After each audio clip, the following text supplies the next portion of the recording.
Welcome to your weekly astrological forecast for the week of Monday, October 25th through Sunday, October 31st. And this week, just for a couple of highlights, we do have a third quarter moon at 5 degrees of Leo.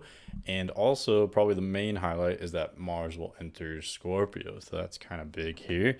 And just some major themes here. So there's a lot of air and water elemental energies this week. So a lot of more of the non-physical energies. When we have a lot of air and water, things get less physical. So we get more imaginative. We're thinking and feeling a lot. And so we can get kind of, very creative. And that leads to something that you'll hear me talk about a lot in this forecast, that there's multiple configurations and placements this week where the energies are ideal and conducive to fantasy and emotional expression. We're feeling very emotionally vibrant this week, and so that can be good. It can be good to be very creative and kind of unlock those creative juices and get lost in fantasy to some extent. We can definitely utilize those energies as long as we temper it with some groundedness and moderation, because I also see that we may overindulge this week. So I would say just to, again, just make sure to meet these things with some grounded energy as well.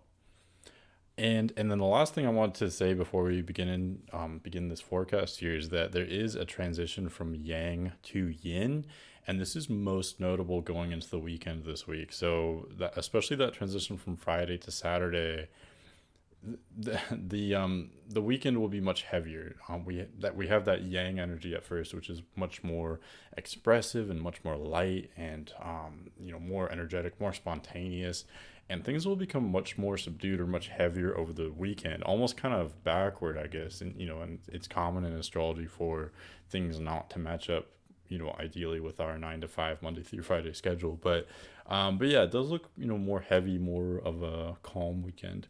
So anyway, let's get into the forecast here. So for Monday, October 25th, Moon enters Cancer, and I'm a day ahead. I'm so sorry. For Monday, October 25th, Moon enters Cancer as it will trine the Scorpio Sun just after it enters Cancer. And we just had the Sun enter Scorpio, so happy birthday, Scorpios. And this kind of adds, a lot of suddenly watery energy. We have the Sun just recently in Scorpio, and then the Moon newly into Cancer, making that trine. So that's definitely nice. And this dynamic does create a stable and upbeat atmosphere for the day, with the Moon trining the Sun. And because the Moon and the Sun are both in water signs, this is an excellent time for creativity for the next 2 to 3 days.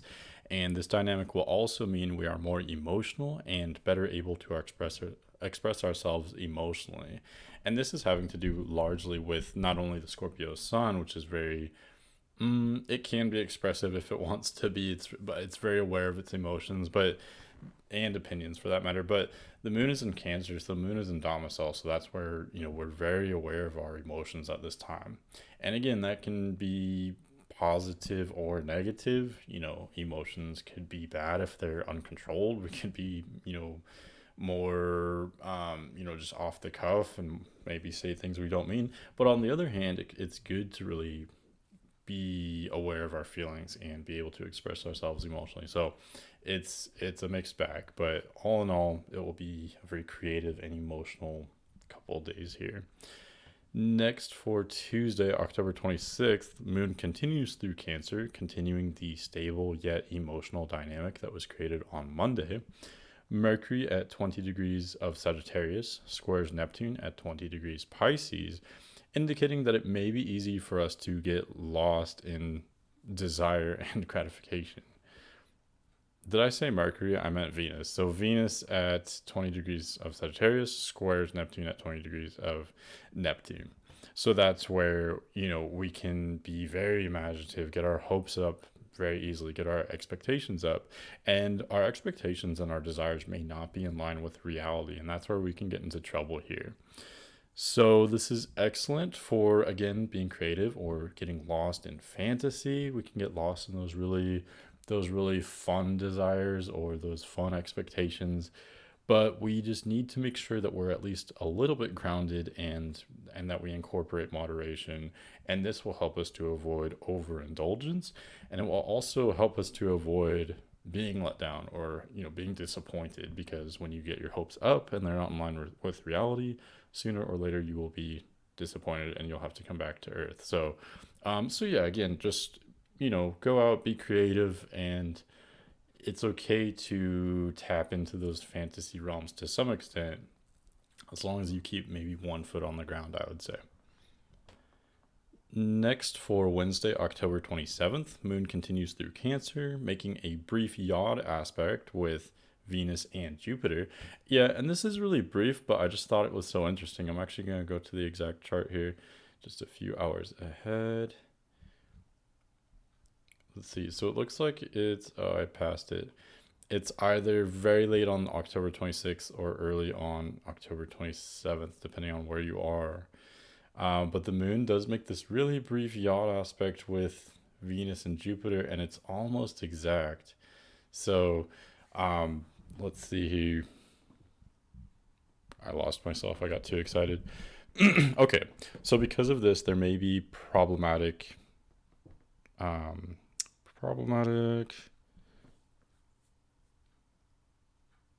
there may be problematic situations today regarding an emotion and desire, but these are not long lasting and will be dissipating by the end of the day. So yeah, this is an aspect made by the moon, so it's definitely brief. Let's see. So yeah, really this yod is so perfect about what I've been talking about. Just so much emotional expression and creativity. This really kind of some like raw, passionate, very vibrant energies. But at the same time, this definitely can get out of hand. We have Venus in Sagittarius, which is ruled by Jupiter, and then Jupiter making that sextile to Venus, and these both are benefics. They're generally of abundance and harmony and good fortune, but they can get carried away, especially when Venus is ruled by Jupiter and they're making these quincunxes to the moon in Cancer. So, it's I don't want to sound like a broken record, but it's such a beautiful day for being creative, but we can also definitely get carried away with things.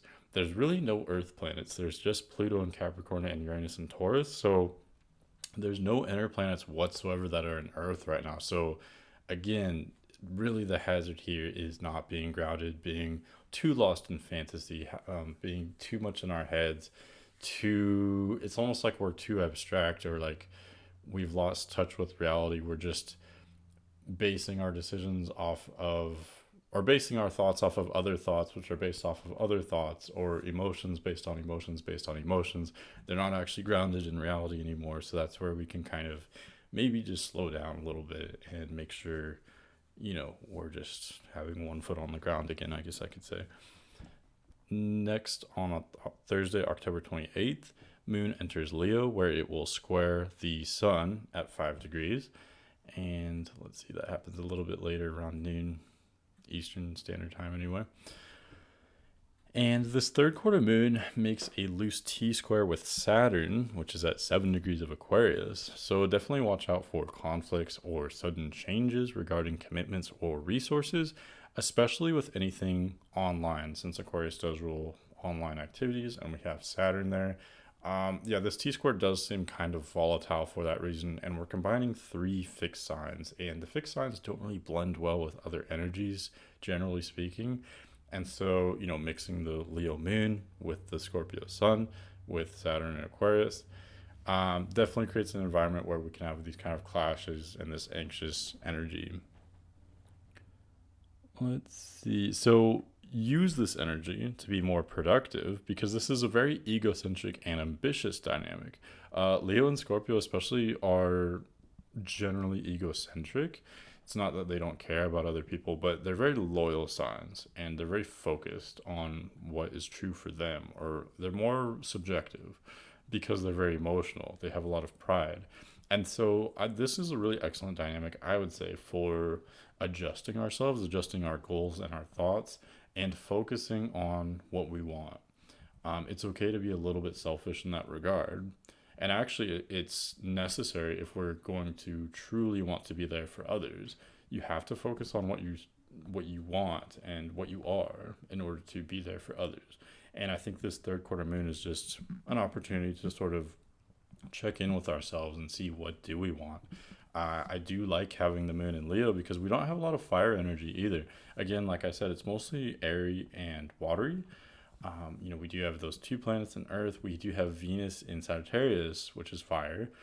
But other than that, it's kind of lacking in fire. So I think having the moon come back to Leo is a little bit nice. We're still pretty ungrounded with the lack of Earth, but at least we kind of have that fiery, vibrant energy to make things a little bit more decisive, I guess you could say, a little bit more focused. Venus also makes the exact sextile with Jupiter at 22 degrees of Sagittarius and Aquarius, respectively, bringing abundance and good fortune, as well as social cohesion, especially pertaining to the exchanging of ideas.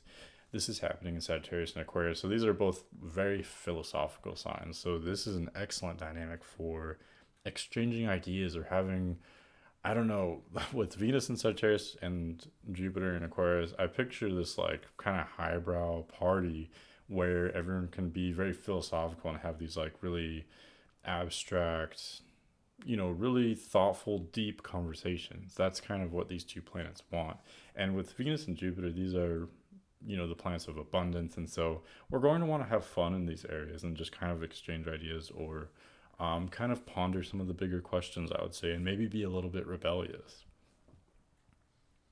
Okay, and then for Friday, October 29th, Moon does continue through Leo, continuing some of the now mellowing feelings of restlessness and ambitious productivity, and also egocentrism. So yeah, we had all this restlessness and ambitious energy, the stressful, the mental crisis that was created on Thursday.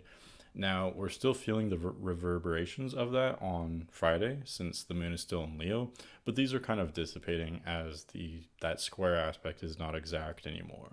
So we're dealing with the same themes, but they're mellowing out just a little bit. Mars at the last degree of Leo gives us an opportunity to make final developments regarding Mars at the last degree of Libra gives us an opportunity to make final developments regarding our self-expression and our social relationships. And yeah, this is something that I just want to touch on real quick here. So we had so much of a focus at the last half of Libra, I would say, over the last month, especially with Mercury retrograding there. And all those planets, as they've passed about 24 degrees of Libra, they have made a square with Pluto at 24 degrees of Capricorn. And so that's where I was saying over and over again for the last month, there's so many changes involving our relationships and our goals. And I think by now that should be more clear exactly how these changes impacted us. But now we're seeing the final phase, the tail end of that dynamic. So we've got Mars finally preparing to leave Libra. So now really the only inner planet left in this area of the chart of the sky is Mercury. So Mercury's the last one that will, it's already finished the retrograde. We're moving forward.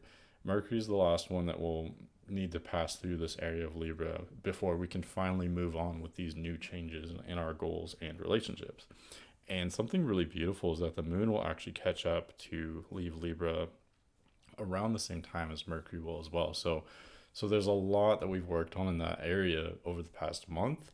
And I think now the most challenging part is mostly over, and we're now again dealing with the same themes but moving forward in these areas, in these new changes with our goals and relationships. Okay, also the moon does trine Venus in Leo and Sagittarius, making us expressive and playful. And again, I really like this, just adding a little bit of fire to make things a little bit more balanced. That's definitely nice. And also the moon in Leo and Venus in Sagittarius, they're just such playful, fun energies. So I do really like that. Okay, going to Saturday, October 30th, moon enters Virgo, cooling things down a bit, actually kind of dramatically, and bringing some harmony into the weekend as the moon will start to sextile the sun in two yin signs, Earth and Scorpio, which are, Virgo and Scorpio, which are Earth and water. I'm talking so fast. Mars does enter Scorpio, making us more, Oh, I'm sorry. Mars enters Scorpio, where it will stay until December 12th, 2021, making us more focused, driven, and passionate for the next month and a half or so. Sun at 7 degrees Scorpio does also square Saturn at 7 degrees Aquarius, conjuring up conflicts or changes involving a need to reassess our resources and our investments. We may also need to adjust long term plans or goals at this time. This aspect can be heavy or stressful or even depressing, especially if we're not already being responsible. If you're being responsible and mature and, taking care of what needs to be done, Saturn will pretty much leave you alone. It won't be that difficult. But if it catches you off guard and you're being a little bit reckless or irresponsible or not owning yourself and your life, it definitely can be a reality check. It could be a very hard aspect. So basically, utilize these sort of heavier energies by rising to the challenge of being stronger and better equipped in the face of adversity. That's pretty much what Saturn asks, and that's what Scorpio teaches us as well. So that's kind of how I would like to sum up this square between Scorpio Sun and Aquarius Saturn. They're basically just demanding that we evolve and become better, that we manage our resources better, and that we survive better so that we can thrive in the future. And I'm not gonna lie to you, Saturday, which is funny because Saturday was named after Saturn, and this Saturday is a particularly Saturnian day.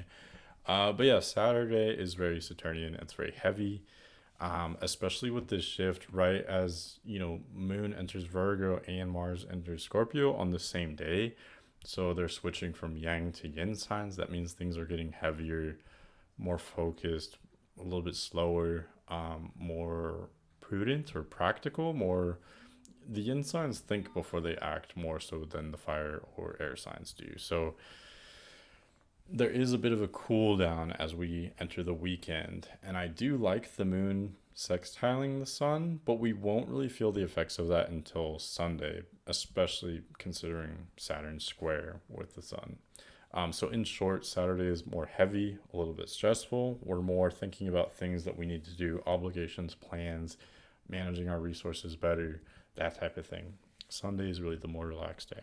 So Sunday, October 31st, Virgo Moon trines the Scorpio Sun, which is really beautiful. I think that gives us some nice, it gives us a lot of stuff that we haven't had this week. So we have the Moon and Virgo finally bringing some real earthy energy to the weekend, which is nice because, like I said, we've been just up in the clouds in a fantasy all week, and over the weekend, I really like the Moon entering Virgo because it can kind of bring some groundedness to the mix. But also, not only that, but the moon sextiles the sun in Scorpio. So that's a really beautiful, harmonious energy. The moon will appear as a waning crescent at this point, which is always a really harmonious energy. It's very productive with Virgo moon, but it's also definitely emotional and creative with the sun in Scorpio. So definitely a very nice, harmonious, blended mix, I guess you could say. And this is also really useful after Saturn's heavy energy on Saturday because, Saturn is wanting us to be productive and to think about the future. And with the moon in Virgo and sun in Scorpio, we're definitely still focusing on those things as we enter Sunday, but we're doing so in a very relaxed way. I think the moon making the sextile, it's very peaceful. So this is a perfect blend of being productive and focused on the future, but in a very calm, methodical, relaxed type of way. So Sunday is like the perfect day for just kind of relaxing, maybe doing like a couple errands, maybe just kind of like, I don't know, hanging out at home and just like cleaning a little bit or organizing. But it's really not stressful at all, though. It's really just kind of calmly productive day. So I really do like that. And that's what I have for you for the week. So yeah, definitely stay tuned for next week. What do I have next week? Oh, next week we have two planets changing signs and we have a new moon, so it's actually pretty intense. So yeah, hopefully that helps. Thanks for watching, and as always, you can always reach me at manic.mercurian@gmail.com. And yeah, take care. Thanks for watching.